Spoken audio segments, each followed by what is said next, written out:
silent control, hidden damage. How to protect yourself from a covert narcissist.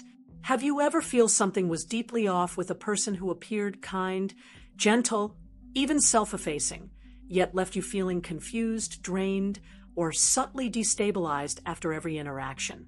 Psychologists often note that this moment of unease is where awareness begins, especially when dealing with a covert narcissist. These individuals are not loud or overtly grandiose. Instead, they are masters of disguise, presenting themselves as humble, shy, altruistic, or endlessly misunderstood. On the surface, they seem safe. Underneath, there is a carefully maintained psychological performance designed to secure admiration, sympathy, and control without ever appearing overtly abusive. From a clinical perspective, covert narcissism is driven by the same core wound as overt narcissism: profound shame, insecurity, and a fragile sense of self. The difference lies in presentation. Rather than demanding attention openly, the covert narcissist elicits it indirectly through victimhood, quiet resentment, or subtle moral superiority. Psychologists emphasize that this false persona is not accidental. It is a survival structure built to protect the narcissist from the terror of being seen as inadequate or unlovable. For the victim, however, interacting with this persona creates chronic cognitive and emotional dissonance. You sense something is wrong, but the evidence is slippery, leaving you doubting your own perceptions. This is why the first and most critical step in protecting yourself is identification and acknowledgement. Clinicians consistently stress that you cannot protect yourself from a dynamic you refuse to name. This does not mean diagnosing or trying to change the other person. Psychology is clear that narcissistic personality structures are highly resistant to change. Instead, it means telling yourself the truth. When patterns of misunderstandings repeat, when you feel subtly blamed while they remain innocent, when your body reacts with tension, nausea, or dread around them, those are not random reactions. They are somatic signals. Your nervous system detecting threat long before your conscious mind fully understands it. Psychologists explain that the body often recognizes psychological danger before logic can catch up. That sick feeling in your stomach is not overreaction. It is pattern recognition. When covert narcissists are easily offended, quietly seething over minor comments, or suddenly wounded by harmless remarks, this reflects their hypersensitivity to perceived slights. Internally, these moments activate deep shame. Externally, they may respond with passive aggression, withdrawal, or subtle punishment. The longer you stay and reinterpret unhealthy behavior as normal, the more you absorb the emotional residue of their unresolved inner world. Acknowledging what you are dealing with early is an act of psychological self-respect. Once you identify the pattern, psychologists strongly advise adjusting your expectations. Expecting a covert narcissist to understand your perspective, take accountability, or engage in mutual problem-solving sets you up for ongoing harm. From a psychological standpoint, these individuals are not operating from a stable, integrated self. Their entire identity depends on maintaining a false image of goodness, innocence, or victimhood. Any challenge to that image feels like an existential threat. As a result, genuine dialogue is replaced with defensiveness, denial, or covert retaliation. For the narcissist, being seen clearly risks exposure and abandonment, their greatest fears. For the victim, this dynamic creates endless frustration and self-doubt. You may keep explaining, clarifying, or presenting evidence, believing that if you just communicate better, they will finally understand. Psychologists describe this as a trap. The covert narcissist does not lack comprehension, they lack emotional capacity for authenticity. Expecting honesty from someone invested in illusion only deepens your exhaustion. A protective strategy here is radical realism, accepting that you are not dealing with a well-adjusted adult capable of reciprocal emotional engagement. As the dynamic continues, psychologists often encourage what feels like one of the hardest steps: cutting your losses. This does not mean denying the sincerity of your own intentions. It means accepting that the relationship itself was built on a counterfeit foundation. For the narcissist, the connection was never about mutuality. It was about maintaining their false self through your emotional investment. For the victim, realizing this can be devastating. Grief surfaces, not just for the relationship, but for the hope that it could become something real. Clinically, this grief is complicated by self-blame. Survivors often ask why truth, logic, and proof never worked. Psychologists are clear. Covert narcissists often use circular, mind-bending conversations as a manipulation tactic. These discussions are not designed to resolve anything. They are designed to exhaust you, confuse you, and keep you engaged. The narcissist is psychologically fed by your effort, frustration, and emotional output. Protecting yourself means refusing to enter these loops, no matter how compelling the urge to be understood feels. Distance, when possible, becomes one of the most effective protective tools. Psychologists frame distance not as avoidance, but as nervous system protection. Once a covert narcissist realizes you see through the performance, you become a threat. Their false persona feels at risk of exposure, and subtle attacks often intensify. This is why clinicians emphasize quiet disengagement, less explanation, less emotional availability, fewer opportunities for manipulation. Boundaries are not punishments, they are safeguards for your psychological integrity.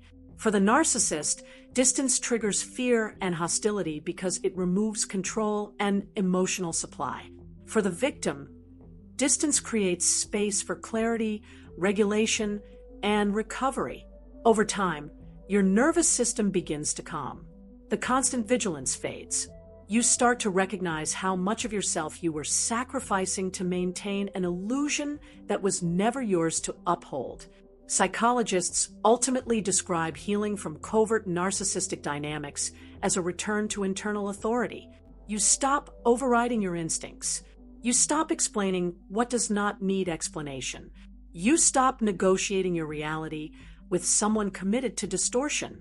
Protecting yourself is not about becoming harder or colder. It is about becoming clearer.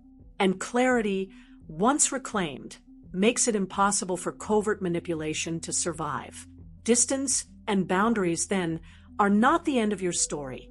They are the beginning of a life where your perceptions are trusted, your emotions are valid, and your sense of self no longer depends on someone else's carefully constructed lie. As you move deeper into the process of protecting yourself, psychologists often emphasize an uncomfortable but crucial expectation. Once you stop playing along with the covert narcissist's illusion, passive-aggressive behavior is almost inevitable.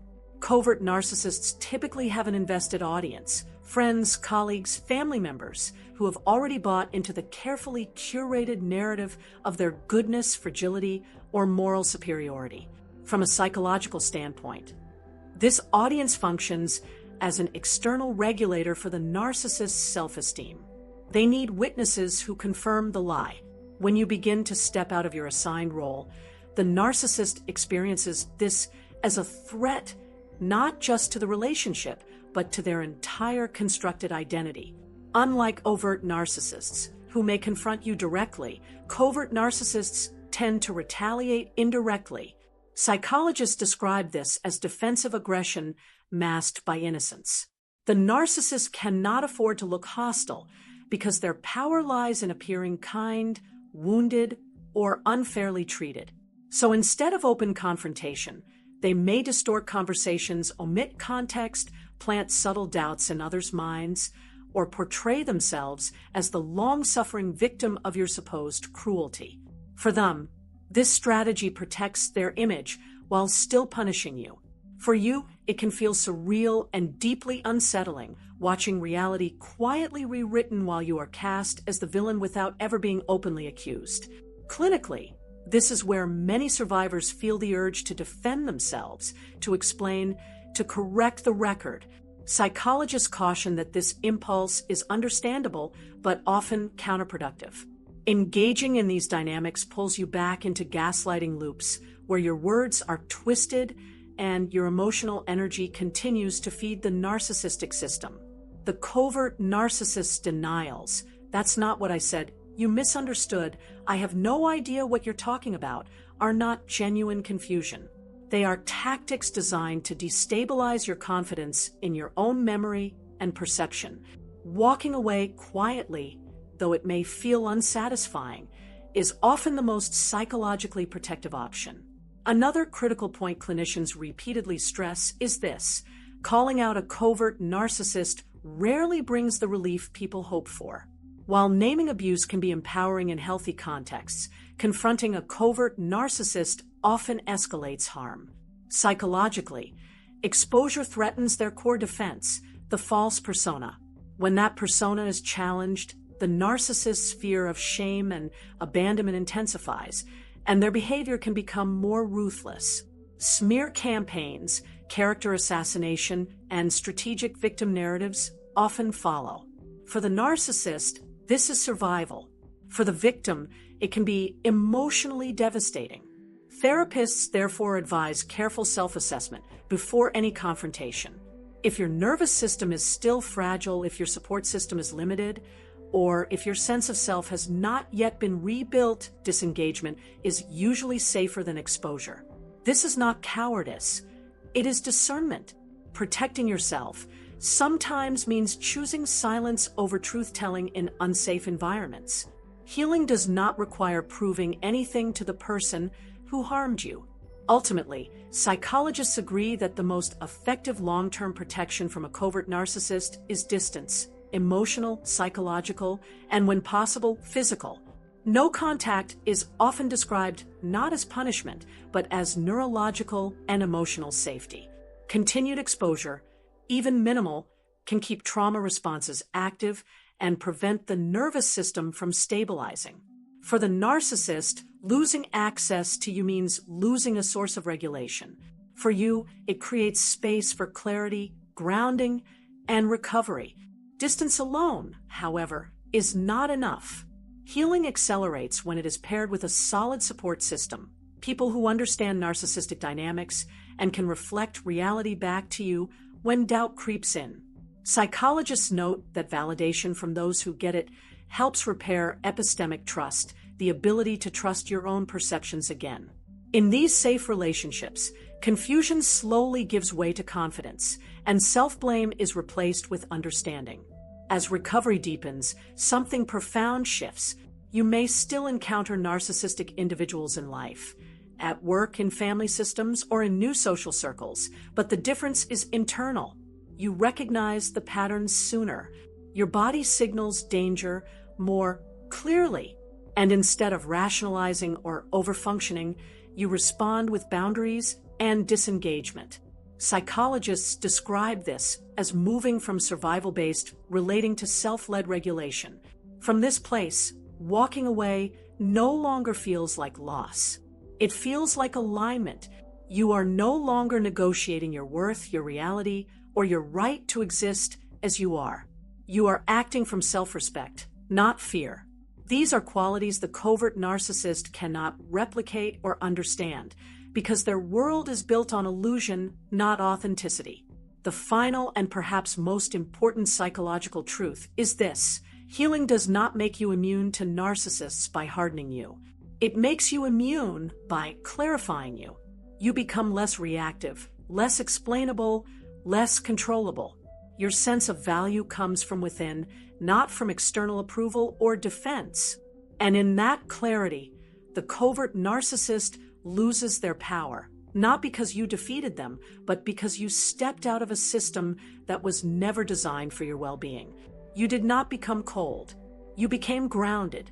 You did not lose your heart. You reclaimed it. Knowing your value, as psychologists would say, is not a mantra. It is a nervous system state. And from that state, freedom is not something you chase. It is something you live.